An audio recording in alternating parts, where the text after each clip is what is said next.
I have the honor again to introduce Rasmus Hauch. He's currently CTO of 2021 AI.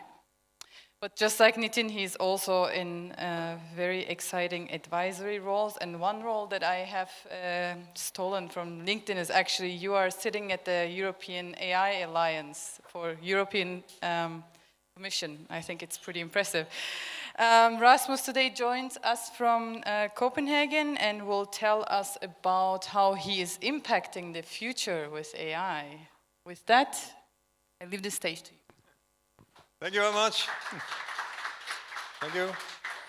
So maybe, do any of you know about the EU AI Act of the EU? Maybe you can raise your hands. 1, 2, a lot. Okay, that's good.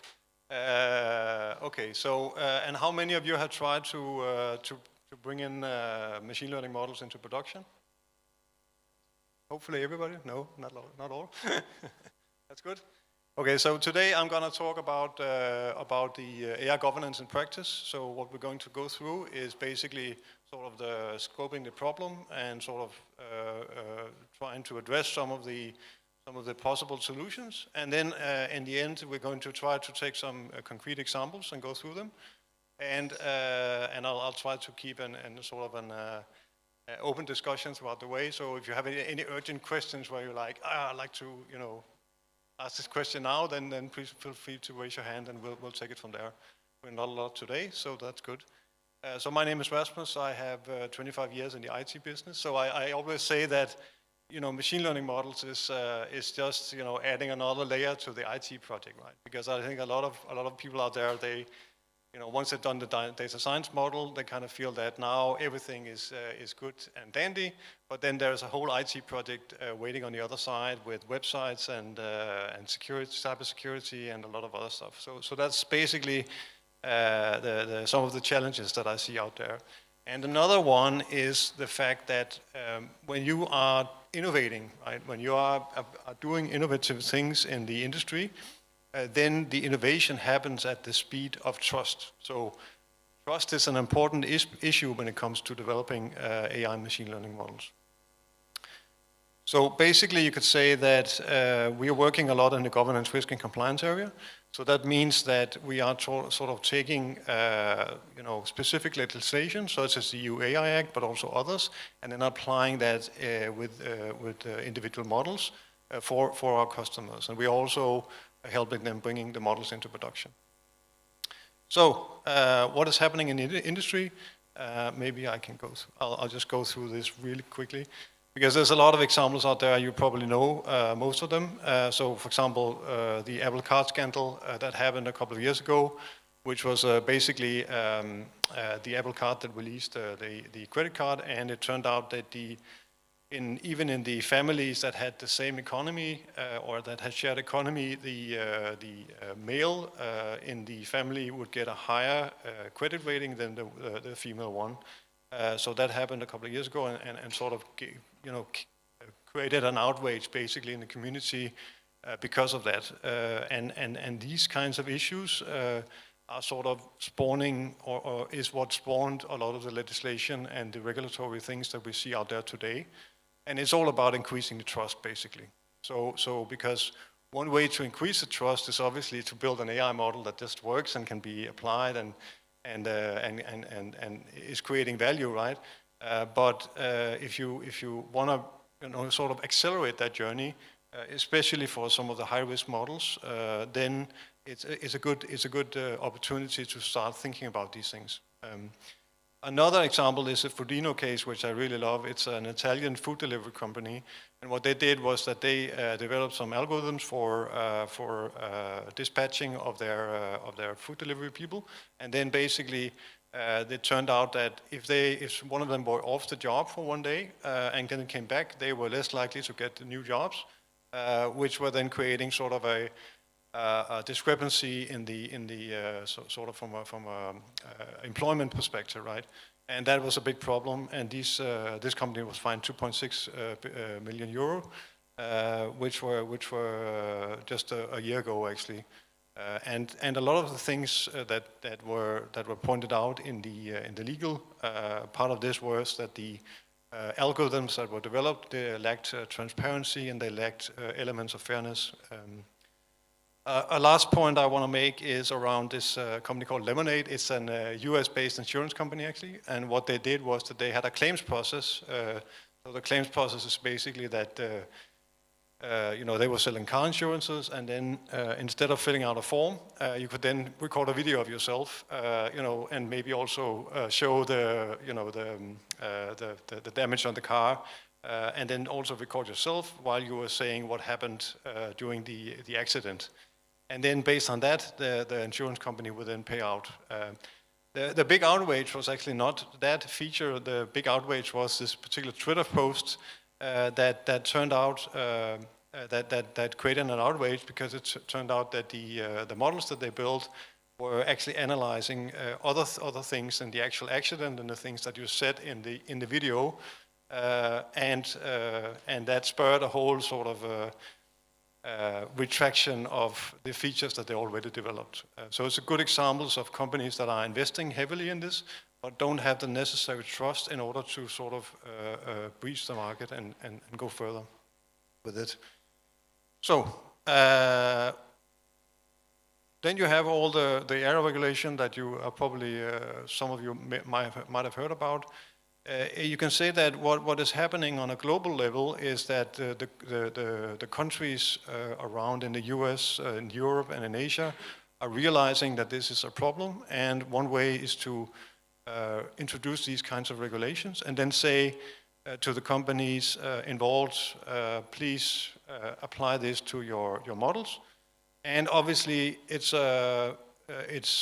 very important to do it in such a way so that it doesn't make the innovation more difficult, and that you sort of do it in a way so that you don't stifle the innovation, basically. So that's an important aspect of that. And I think if you look at it from a European perspective, you have the EU AI Act, which has been introduced, and I think it's very important to point out that the EU AI Act applies to the high and medium risk models that are typically inducing or can possibly induce some kind of harm to individuals. It can be financial harm or it can be physical harm, for example. So an example of a probably high risk application would be in the healthcare space, for example, where you had models recognizing cancer tumors, stuff like that. It could also be in the financial space where you could sort of, not have the financial opportunity that other people would have in certain situations. So these are the kinds of models that we're talking about. Because I know a lot of you are sort of saying, I just want to do my data science stuff and I don't want to worry about whether this is high risk or not.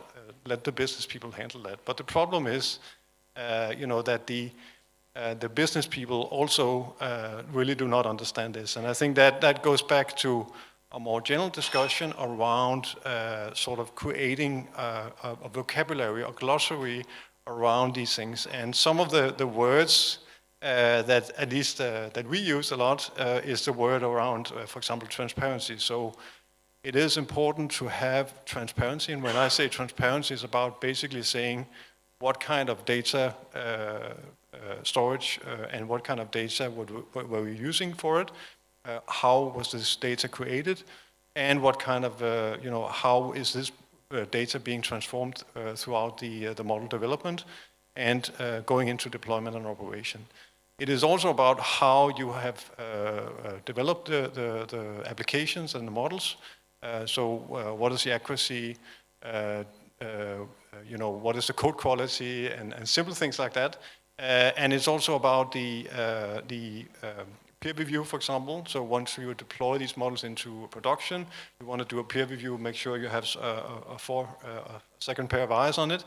And finally, when it's running in production, you want to make sure that all the metrics that are being produced by this, when this model is running, that is being monitored and somebody is doing something about it if the accuracy is going out. So an example is we work with a financial institution that were building models, and they had deployed the model, and then 3 years down the line, they revisited it and then figured out that it was actually hurting the business more than it was, improving it. So that's an important point when it comes to these kinds of models.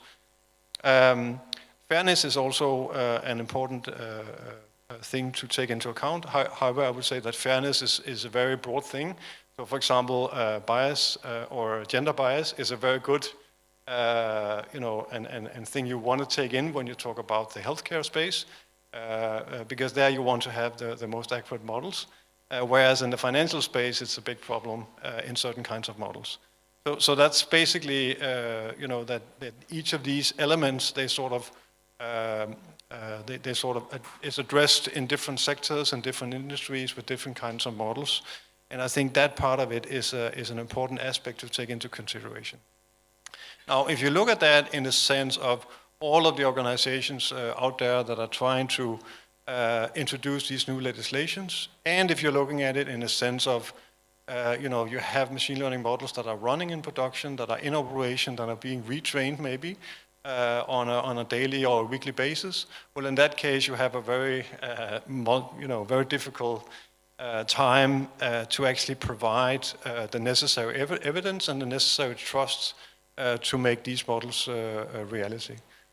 So that's sort of a big problem we feel in the business. And first and foremost, it's about creating this vocabulary, and second of all, it's also about creating a digital trace. So tracing what is happening throughout all of the life cycle, basically looking at it from an end-to-end perspective. So what is the conflict really? Well, if you look at the EU AI Act, section 49, it says high-risk AI systems should perform consistently throughout the life cycle and meet the appropriate level of accuracy, robustness, and cybersecurity. So then the real question is, how do you translate the word appropriate? What does appropriate level mean in the sense of data scientists sitting on the other side developing the models, right? And I think this kind of conflict is a very important conflict to sort of try to address in the organizations out there. And I think the best way to sort of address it is by saying, well, we can either make our own translation, we can either appropriately, or we can either translate it into something that we feel as a company is the right level when we say appropriate level, or we can work with some of the standardization organizations out there. And as I showed in the first slide, then we're working with the standardization team, so ISO, in terms of AI governance, where it's basically about creating the right set of metrics in order to translate the regulatory aspects of this into what is happening on the code level. And if you look at it from a roles perspective, it's really about saying, well, you have in these large organizations, the people that are developing these models are not just the data scientists, it's also the business people, it's also the project managers, it's also the IT guys, the DevOps teams, and it's also the business team. And all of these people need to work together, right? So really what it comes down to is defining this framework in the right way so that it can be applied to one model and maybe across all kinds of different models. At the same time, there's also country-specific and internal guidelines that you want to follow. For example, companies out there, they might have their own code of conducts and other things that might be important when it comes to implementation. So I'll just open it up to questions, if there's any questions at this point. Yes? So the EU AI Act is currently under process. It's been there for the last 2.5 years, more or less. And now it is, we don't know exactly when it's going to happen, but it's probably within a year that this will be in effect around the member countries. You can say that from a country-to-country specific perspective, it's also about the way that they want to introduce this into that particular member country. So, for example, in Germany, I know that the process right now is being sort of processed and figuring out who should take the responsibility for it from a governmental perspective. But I also know that if you look at the EU AI Act, it's addressing maybe more the gaps in the regulation, because there is existing regulation within the medical space, right, or within the financial area. There's also a lot of laws around that already. So really what the EU AI Act is doing is that it's addressing the parts which are not sort of handled today. An example might be the company Clearview AI. I don't know if anybody knows about it, but it's about capturing the biometrics from the faces and then being able to sort of address that or work with this in an app and then identify people around. And that kind of application is illegal according to the Act. So, yes, another question?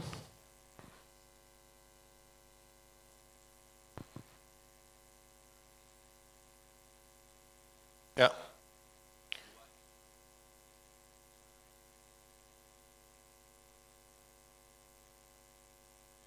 So I think that really starts with the transparency, right? Understanding what it is that you have already in terms of, companies out there building their own, what we call model registry, right? So a registry that contains basically all the models that you have in your company that you need to address or do something with, and then creating, a series of metrics and some documentation for each of them, right? So just starting there, right? Even if you don't have any peer review process or code quality testing or pen testing or anything like that, just starting with creating transparency across it, right? I think that's a really good start because then at least you can also use it later on when you talk to the C-level people about it, right? Yes. Other questions? Yeah. That's a lot. Yeah. So with respect to this. The term high-risk AI systems, right? Yeah. How is this going to be commonly interpreted across the board? Because if you look at within financial applications, there are already models in place which are being used, which are highly ML driven, and most of these users are aware of the risks and the biases that comes with these systems. Use a lot of such trading applications, and I'm aware of the biases that comes with it because it's historic data, right? Yes. So if I'm okay with a certain kind of application, if the other users are not okay with it, or how does this act consider these kind of perspectives into consideration when classifying systems as high or low or no risk? Yeah, so the way I usually start with companies is about saying start with the risk evaluations, right? So that doesn't have to start with the code or the data even, right? It can just start with a high-level risk assessment, right? And if that higher-level risk assessment comes out in a way where it can affect one or more individuals in society and create some harmful things, well then there's some kind of risk level on it, right? But there's tons of things out there that doesn't have that, right? For example, a recommender system on a website, right? That doesn't have any, at least the implications are very difficult to figure out. Maybe there is none, right? So I think it's very important to address the risk first, and then to go through the necessary steps and processes after that. Yes. Another question? Yeah. Maybe the last one for now, so that we can give you the.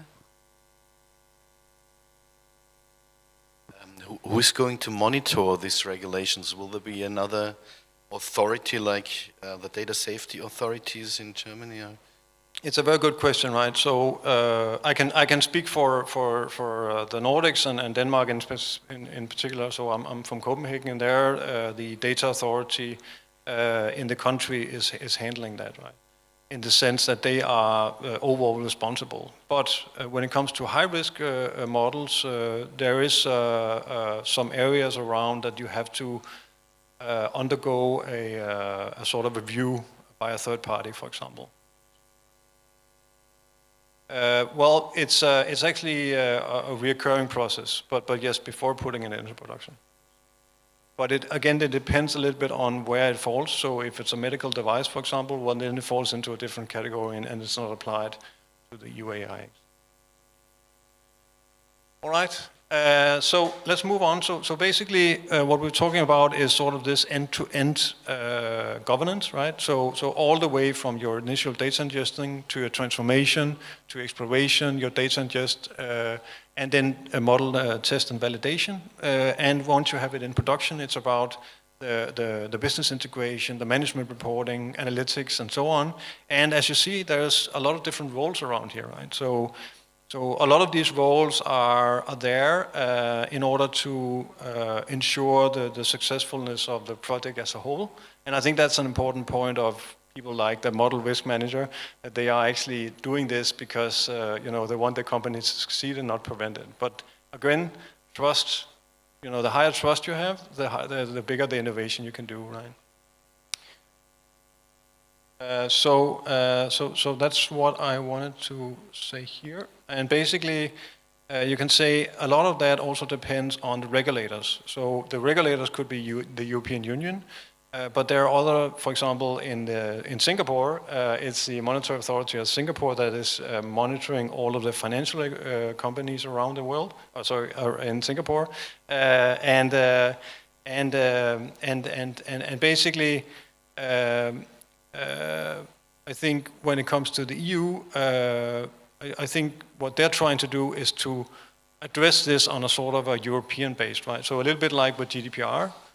So the way GDPR started out is that it was adopted in Europe and then it was then spread out, to the US and Asia. And I think it's a little bit the same with this act. It's that it's seen from a European perspective as being a sort of a way to sort of be in forefront in terms of responsible AI in the world, right? So that's quite exciting, but it also needs to be done in such a way so that it doesn't hinder the innovation. So I'll just tell you a little bit about a concrete project that we've done. It's called Itsabas, and it's about the technology. Advanced technology adoption here under AI in the public administration. So what we did there was that we worked with a bunch of different partners, and some of the use cases here was a rehabilitation robot that was sort of interacting with different patients and then figuring out whether around their walking abilities, a similar one that we did for a chatbot, a public chatbot provided by the municipality, and then for all of these to sort of go through, the whole process of documentation of, measuring all of the accuracy and all of these things throughout the process, and then when it was in production, to have some KPIs, some specific KPIs that you want to measure in terms of let's say the chatbot. One of these KPIs could be, the level of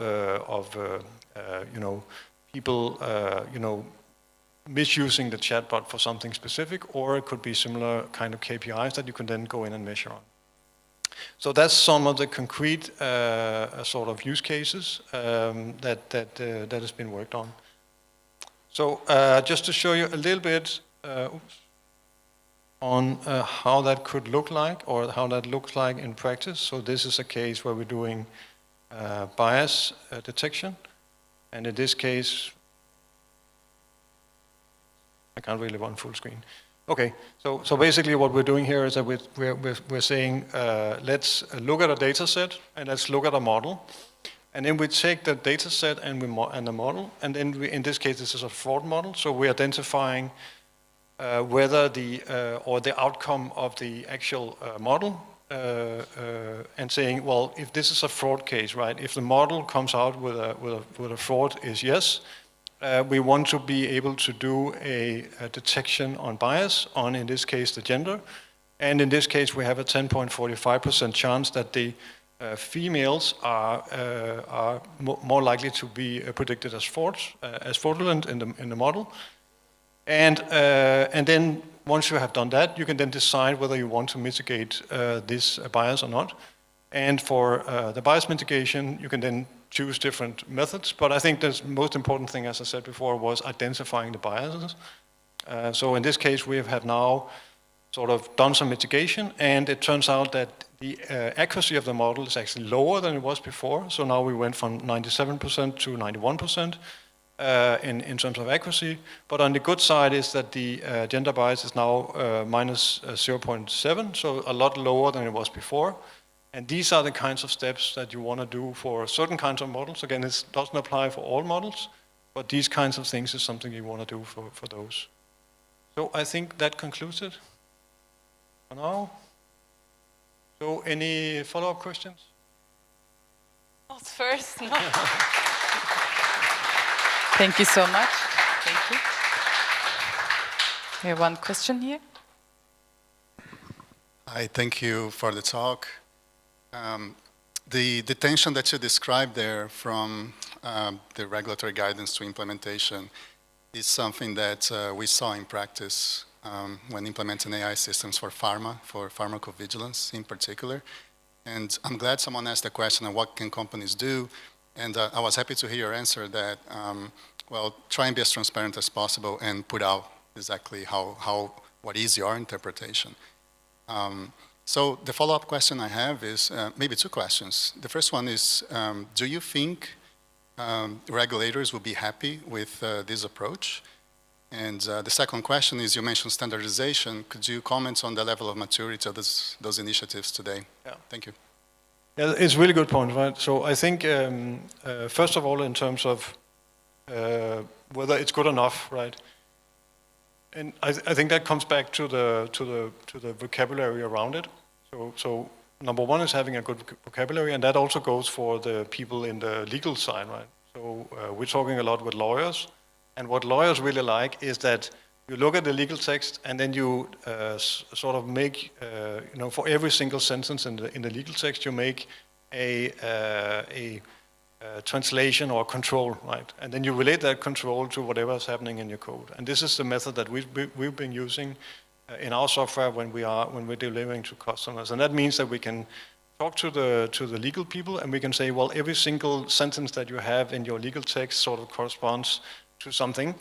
And the data scientists, that's the easy part, because they just need to build the metrics for it, right? And to use some of these tools for creating the bias detections and so on. And then it's easier to meet, right?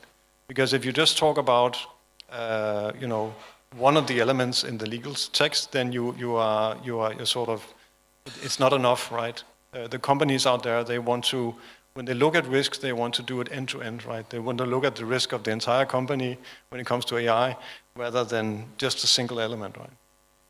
As for the other question, which was around, how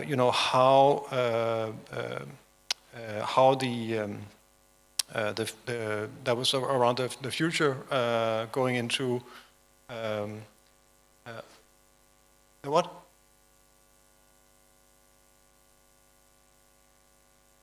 Yeah. Yeah. Yeah. Yeah. So basically, you can say that the maturity right now in terms of the ISO community is growing, I would say. But as we all know, these standards, they take a lot of time. I think so. If you asked me like half a year ago, I would have said that it would be years from now. But what has happened in the recent couple of maybe half a year or so is that the US and the IEEE standardization work has also begun and is starting to produce some real stuff now. So that also means that the ISO standards in Europe has to be quicker. So there's definitely been a lot of work done in this area, and yeah, I can't say for sure when there's something which is real tangible. I mean, obviously, with a lot of these standards, it's like there's a long list of different areas that needs to be addressed, right? Both when it comes to the general AI kinds of models like image recognition, NLP, time series, structured text, but also when it comes to the different industries and how these are applied there. So, yes, we have one down there.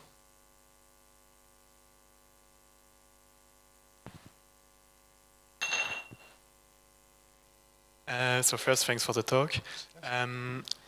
So basically, I used to work in insurance, where there is a lot of regulation and especially a lot of control. Yes. And I now work in tech, which, coming from insurance, look like basically the Far West. So my question is, how do you think the legislator will enforce, what kind of control can they do?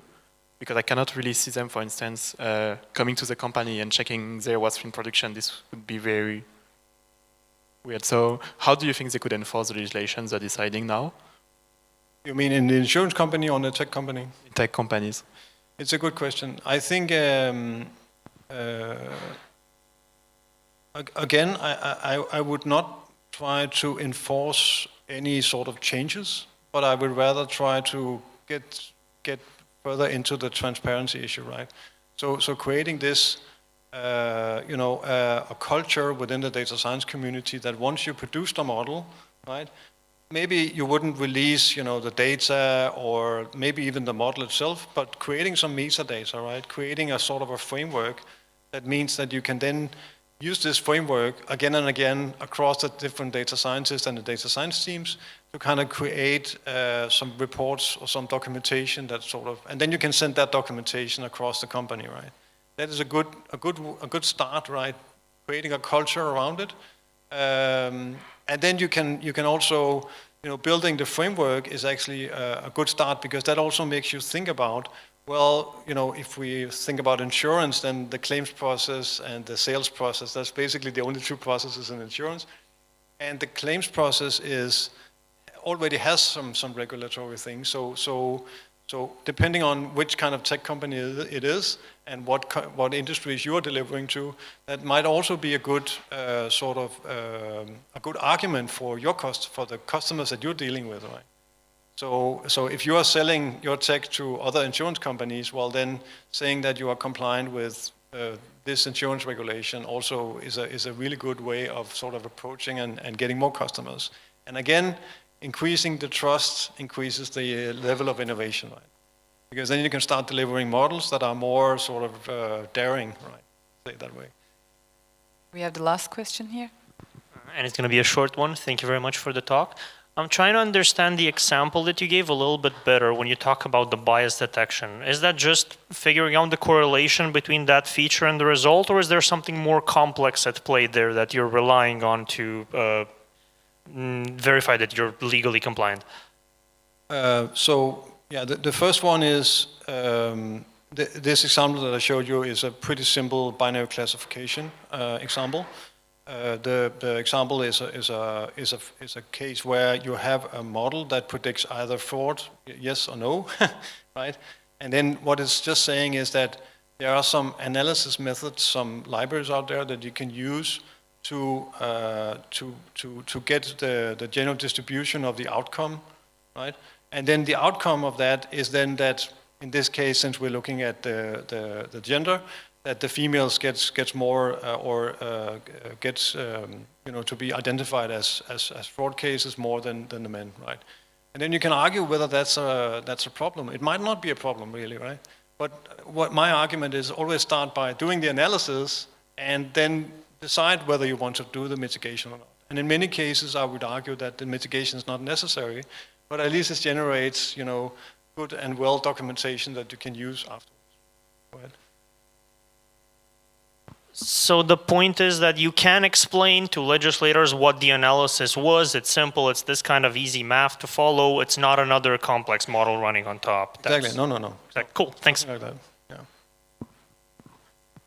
All right, then let's give Rasmus a big round of applause. Thank you so much. Thank you.